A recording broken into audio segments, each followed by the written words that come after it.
বাংলাদেশের কিছু মাথারচোত মেডিকেল আছে, যে সমস্ত মেডিকেলের আন্ডারে বাংলাদেশ থেকে প্রবাসীরা বিদেশে আসে। এই সমস্ত মেডিকেলগুলোয় যে গামকা সেন্টারের যে আন্ডারে যে মেডিকেলগুলো হয়, আরব কান্ট্রির মেডিকেল কিংবা আর অন্য অন্য মেডিকেলও আছে, এই সমস্ত মাথারচোত আছে যারা মনে করেন যারা দুর্নীতিবাজ, তাদেরকে কিন্তু গালি দিচ্ছে, ভালো মানুষকে না।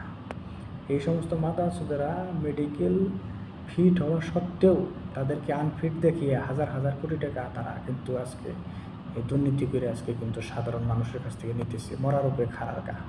এই খানকিগুলাগো আইনের আওতায় এনে এই মাদারচোদের বাচ্চাকে শায়েস্তা করুন। এটা কিন্তু আমি একটা তথ্য ফাঁস করলাম। এই হারাম করার বাচ্চাকে আপনারা আইনের আওতায় নিয়ে আসুন, যারা আজকে মেডিকেল ফিট হওয়া সত্ত্বেও তাদেরকে আনফিট দেয়। তো সকলে ভালো থাকবেন, ভিডিওটা শেয়ার করবেন। আসসালামু আলাইকুম।